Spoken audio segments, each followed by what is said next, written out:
ইতিবাচক মনোভাব আছে এই ব্যাপারে।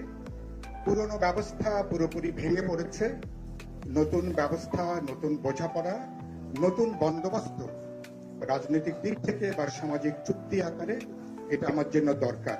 বিপুল অধিকাংশ মানুষ এ ব্যাপারে তারা একমত।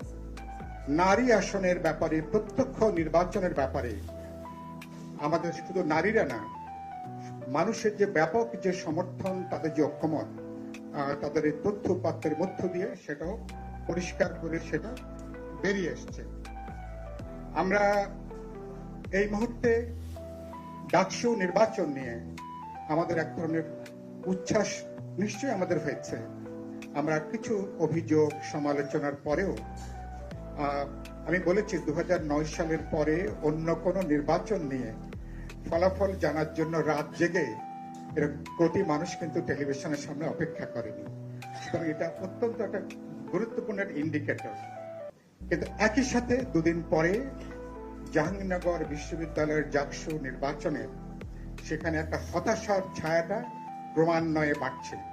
অবিশ্বাস, সন্দেহ, বিভক্তি, বিভাজন, দোষারোপ, পদত্যাগ এবং জাহাঙ্গীরনগর বিশ্ববিদ্যালয়ে একটা অনিশ্চিত সময়ের জন্য একটা অস্থিতিশীলতার দিকে যাত্রা করছে কিনা, এই পথে অন্যান্য বিশ্ববিদ্যালয়গুলো তাদেরকে অনুসরণ করবে কিনা, এটা নিয়েও আমার উদ্বেগ আছে। এগুলো এখানে নাগরিক সমাজের অনেক গুরুত্বপূর্ণ প্রতিনিধিরা আছেন, এগুলো আমাদের বিবেচনার মধ্যে নেওয়া দরকার।